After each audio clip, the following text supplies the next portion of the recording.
manera de ángel correspondiente al lunes de la semana que hoy comienza, como suelo decir, laboralmente hablando. Lunes 27 de marzo del año 2023. Antes de comenzar el comentario de hoy, quiero decirle a usted lo siguiente. En varias ocasiones yo he hablado de un restaurante en las calles de Puebla, en la colonia Condesa, prácticamente esquina con la avenida Sonora. Puebla y Sonora. Un restaurante pequeño, cuidadosamente amueblado, que se llama Angelopolitano. Si usted quiere probar un riquísimo mole y algunos otros platillos elaborados con una exquisitez que apabulla, exquisiteces de la comida poblana, vaya usted a Angelopolitano.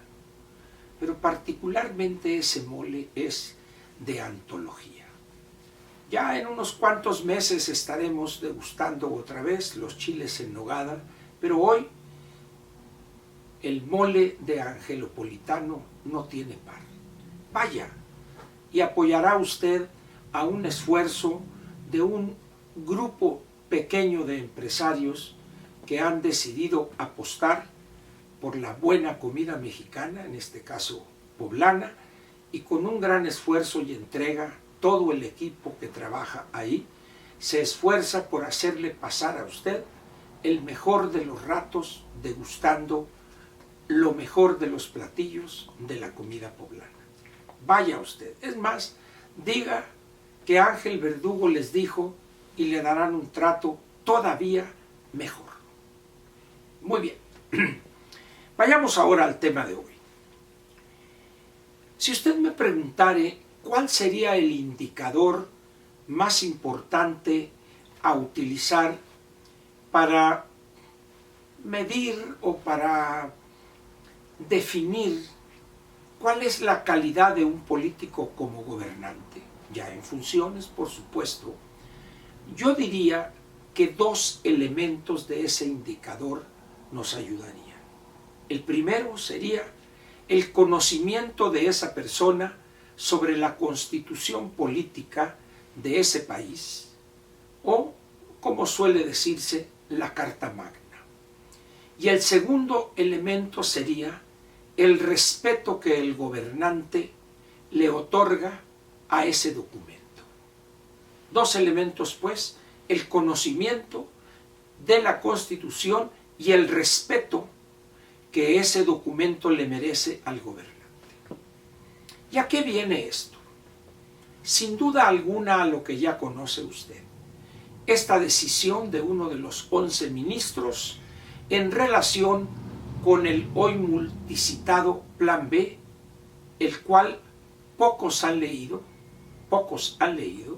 pero quizá lo más elemental, lo más importante, lo conocen. Forma parte este famoso hoy Plan B de una andanada en contra del INE, no solo con objeto de controlarlo, sino también casi de acabar con él. Elementos fundamentales de su funcionamiento, el conjunto de cuadros profesionales de lo electoral, el control del padrón, la pulcritud en la emisión de las credenciales de elector, etcétera, etcétera. El ministro Lainez determinó, en uso de las facultades que la Constitución le concede, congeló los cambios de ese famoso Plan B en relación con la controversia constitucional planteada por el Instituto Nacional Electoral. Y si bien esta decisión del ministro no es algo definitivo, sino que además en el texto o en su resolución les pide a las partes, vamos a decir, señaladas en las, vamos a decir, lo que considere el INE violaciones constitucionales, a que entreguen tanto el Poder Legislativo como el Ejecutivo Federal, los argumentos de sus planteamientos o de sus decisiones incorporadas en ese plan B. Ante la decisión tomada por el ministro Lainez, en el ejercicio, repito, de sus facultades constitucionales, el presidente ha lanzado una catarata de insultos que rebasaron todos los que había lanzado en contra de los ministros de la Corte hace unos días. Cruzó prácticamente la línea roja, como suele decirse. Los acusó de tener como único Dios al dinero, lacayos de la oligarquía, etcétera, etcétera. Sin embargo, aquí hay algo que debe decirse. El presidente de la República, el bulto Andrés Manuel López Obrador, ignora, desconoce lo que establece la Constitución en relación con las facultades de los integrantes del Pleno, de los 11 ministros, o conociendo esas facultades, se hace tonto, como coloquialmente se dice, y al encontrar una decisión que considera que afecta sus intenciones, se lanza con todo en contra de la Suprema Corte de Justicia de la Nación. Y aquí entra la primera parte de mi comentario. ¿Conoce el presidente de la República cuáles son las funciones de la Suprema Corte? Y si las conoce y se hace guaje, más peligroso todavía, el país se enfrenta un peligro muy grave.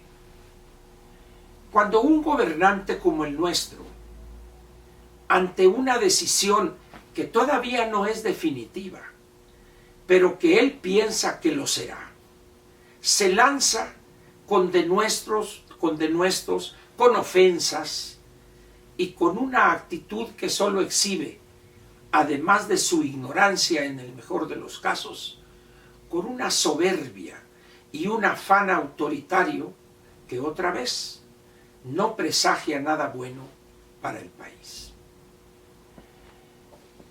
Cuando un gobernante ignora las funciones de la Suprema Corte en su país, suele recurrir a expresiones que sorprenden por su estupidez, donde habla de esa falta de lealtad de los ministros de la Corte ante el pueblo bueno y sabio, y algunas expresiones más o menos por el estilo.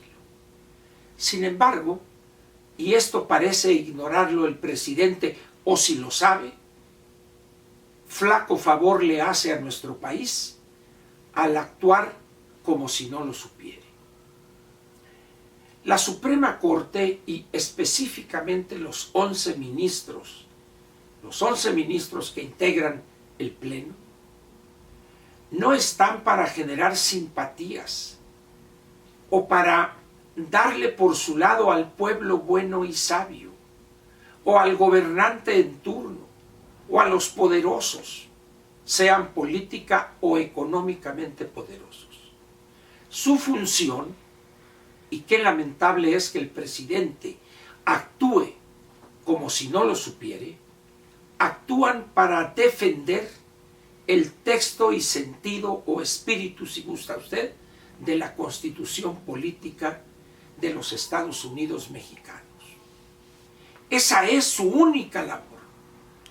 La única lealtad que esos 11 integrantes del Pleno deben es a la Constitución y su texto y espíritu. Cuando no está claro en el texto, es obligación de ellos interpretar eso, pero siempre en respeto pleno al texto constitucional. Esa es su función, es su tarea que la Constitución misma le señala. Hacerlo no es pretender quedar mal o atacar o debilitar al gobernante en turno, pero al mismo tiempo tampoco tiene por objeto caerle bien o quedar bien con el pueblo bueno y sabio. Se necesita ser muy bruto o quizá autoritario y soberbio para lanzar ofensas a los ministros de la Suprema Corte cuando toman una decisión que el gobernante considera le afecta negativamente. Hoy nuestro presidente está en esa situación. Lleva a la práctica esa conducta. No me diste la razón, por lo tanto eres mi enemigo y eres un lacayo de la oligarquía, tu único Dios es el dinero, etcétera, etcétera, etcétera.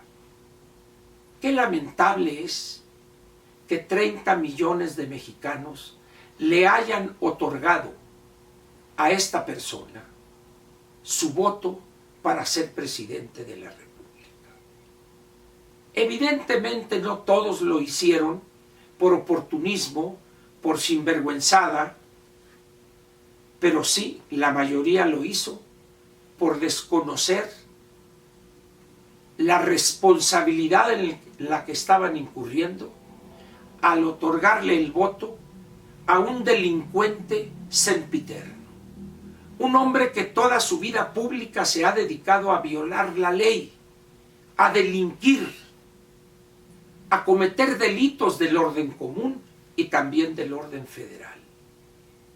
Y uno se pregunta, ¿a qué se debió que 30 millones votaran a favor de un personaje que ha hecho de la perversidad su razón de vivir? Es una incógnita que no nos hemos atrevido a resolver satisfactoriamente. Y al margen de ese no atrevimiento, el país está en peligro, porque si hay alguien que viola, que desprecia y ningunea la Constitución, es el presidente de la República, cuando debería ser el primero que la defiende, que la honra. Es el que la denigra, es el que se burla de ella y prácticamente la tira al cesto de la basura. Ese es el bulto López Obrador, y posiblemente usted votó por él. Qué tragedia, ¿verdad? Esperemos que no cometa el mismo error de votar por el candidato de Morena a la presidencia este 2024. Muchas gracias y nos vemos mañana martes.